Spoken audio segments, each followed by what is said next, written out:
How much are you worried about nuclear war right now? To think about this right, I think you have to sort of separate out two or three different issues. The first is that at the beginning of the war in Ukraine, I think the fear of use of a nuclear weapon was pretty low. I would say well under 1%. Because at the time, we thought that the Ukrainians would not be much of a match for the Russian military.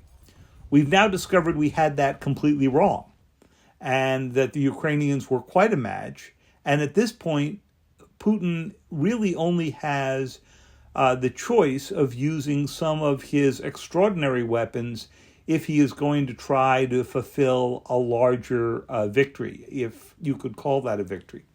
And again, it's not just Ukraine, of course. It turns out that Ukraine plus NATO support is very much a match for the Russian military. Without the NATO support, I don't think the Ukrainians would have held on. With the NATO support, they're doing quite well. I don't think they've got the capacity to win right now, but I don't think the Russians do either in the current standoff, which creates, Ian, what in the Pentagon they call the Ukraine paradox.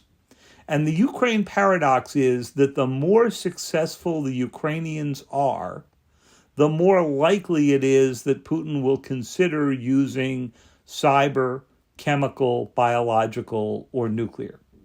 Now, those are all very different, right? And I don't think that chemical or biological is terribly useful in this conflict at all. And chemical doesn't spread out very far. He can do more damage with his conventional missiles. Biological is very hard to control, and he's right near the Russian border. Cyber he has used extensively in Ukraine, but I think it is fair to say that Putin has been pretty cautious not to go over the boundaries of Ukraine. He could have struck physically the incoming weapons flow from NATO out of Poland and Romania. He has not.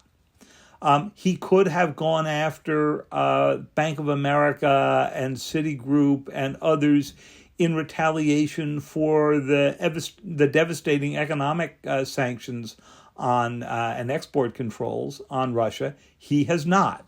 And similarly in cyber, we have not seen a big uptick. So that takes us back to your question and to Ash's quote, which is, when nuclear weapons are suddenly in the headlines again, you have to be worried.